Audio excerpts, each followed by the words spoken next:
ने अपनी पुरानी एडिलेड हार से कुछ इस बार भी सीखा। हमें तो दोस्तों लगता है कि कुछ नहीं सीखा, क्योंकि अगर सीखते तो 10 विकेट से दोबारा ना हारते। जो 2020 में Adelaide pink ball test match में हार झेलनी पड़ी थी, तो सेम वही उसी तरीके की गई है। वहां पर स्कोर 102 का था चौथी इनिंग में, यहाँ पर स्कोर केवल 19 रन का था। तो बात करते हैं क्या कमी रही इस मुकाबले में। और भारत अपनी वही डिफेंसिव माइंडसेट के साथ इस बार दोबारा उतरा मैदान में, जिसका खामियाजा उन्हें हार के रूप में भुगतना पड़ा। तो बात करते हैं, भारत ने टॉस जीतकर पहली बल्लेबाजी करने का फैसला किया, जिसमें मात्र 180 रन ही बना पाया भारत। अपनी टीम और ऑल आउट हो गई। बात करते हैं दोस्तों, मैच की स्टार्टिंग में ही यशस्वी जायसवाल पहली गेंद पर मिचेल स्टार्क की पर एलबीडब्ल्यू आउट हो गए। फिर जैसे तैसे सुमन गिल और लोकेश राहुल ने पारी को संभाला और एक समय भारत का स्कोर 69 रन पर 1 विकेट था। लेकिन जैसे ही राहुल आउट हुए, उसके बाद भारत का स्कोर 87 रन पर 5 विकेट गवा चुका था और भारत एक बार फिर से स्ट्रगल कर रहा था।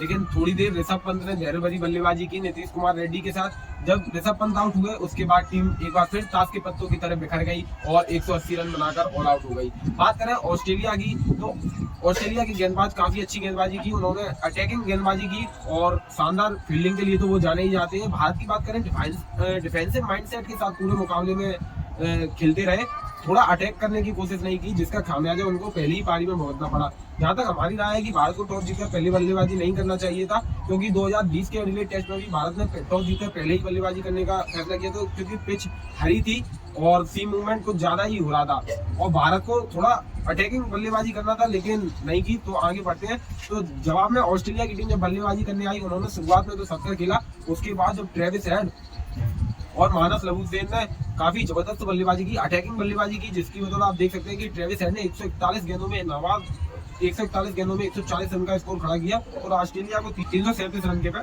तो और लगभग 150 रन की बढ़त ली मुकाबले में। जो मुझे तो लग रहा था कि भारत कहीं पारी से और कुछ रनों से हारेगा, लेकिन दूसरी पारी में भारत ने थोड़ी सजी हुई शुरुआत की। जायसवाल शुरुआत में तो थोड़े काफी अच्छे लगे, उसके बाद सुमन गिल वही शुरुआत में बढ़िया बल्लेबाजी करते हैं, लेकिन फिर अपना विकेट फेंक के चले जाते हैं। भारत एक समय फिर से दूसरी इनिंग में 69 रन 2 विकेट के नुकसान पर बढ़िया बल्लेबाजी कर रहा था, लेकिन एकदम से फिर से भारत का मिडिल ऑर्डर चलने गया और भारत मात्र 175 रन बनाकर ऑल आउट हो गया। तो कमी कहाँ थी इस टेस्ट मैच में? यानी फिर से सेकंड इनिंग में वही डिफेंसिव माइंड से थोड़ा अटैकिंग करके बल्लेबाजी करना था। लेकिन हमारी जो भारतीय बल्लेबाज है, उसमें कुछ बात करें रोहित शर्मा की, तो अभी ओपनिंग करते थे, लेकिन ओपनिंग में न्यूजीलैंड सीरीज में पिछली सीरीज में उन्होंने एक मात्र 50 लगाई थी और इस सीरीज में भी अब शुरुआत हो चुकी है। पहली इनिंग में उन्होंने मात्र 3 रन बनाए और दूसरी इनिंग में 6 रन बनाए। कप्तानी जब ऐसा परफॉर्मेंस करके देगा तो टीम पर इसका क्या प्रभाव पड़ेगा, वो तो आप देख ही सकते हैं। बात करें विराट कोहली की, तो विराट कोहली ने फर्स्ट टेस्ट मैच में सेकंड इनिंग में शतक बेशक लगाया हो, लेकिन वहां भारत की स्थिति काफी मजबूत थी। पिछले 2-3 सीरीज से अगर आंकड़े उठाए जाए रोहित शर्मा और विराट कोहली के, जब भारत को इनकी सबसे ज्यादा जरूरत होती है, ये उसी समय अपना विकेट गंवाकर चले जाते हैं। बात करें फिर उसके बाद रोहित शर्मा भी जल्दी आउट हो गए। फिर आए नंबर 6 पर ऋषभ पंत, उन्होंने भी थोड़ी अच्छी बल्लेबाजी की, लेकिन तीसरे दिन का खेल शुरू हुआ, वैसे ही पहले ही ओवर में अपना विकेट गंवा बैठे। बात करें नीतीश कुमार रेड्डी की, एक उभरते हुए सितारे, जिन्होंने दोनों ही टेस्ट मैच में काफी बढ़िया पारी खेली है हर इनिंग में। यानी उनकी बात करें तो 45 का उनका औसत रहा है और उसके साथ साथ 1-2 विकेट भी चटकाए हुए हैं। काफी अच्छी बॉलिंग और उसके साथ साथ बढ़िया बल्लेबाजी भी की है, लेकिन उन्हें किसी का साथ नहीं मिला है। बात करें भारत इतना डिफेंस करके खेल क्यों रहा है, पता नहीं।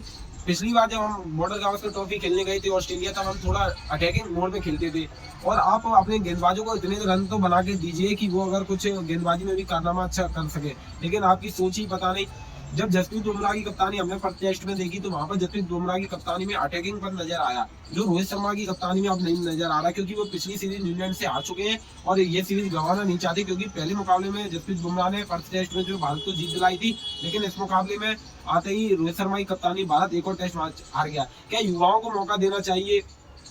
मुझे लगता है कि अगर भारत ये बॉर्डर गावस्कर ट्रॉफी सीरीज अगर हारता है, तो उसके बाद के विराट कोहली और रोहित शर्मा, इन दोनों का करियर लगभग टेस्ट करियर की समाप्ति की हो रही है। आपको नए खिलाड़ियों को मौका देना होगा, वो थोड़ा अटैकिंग माइंडसेट के साथ आते हैं और उनमें जीतने का जुनून होता है, जो अब इन खिलाड़ियों में नजर नहीं आता है।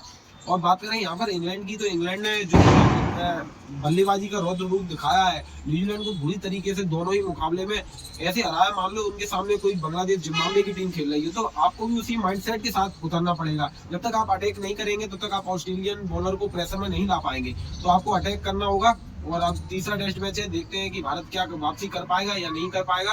तो मिलते हैं, तब तक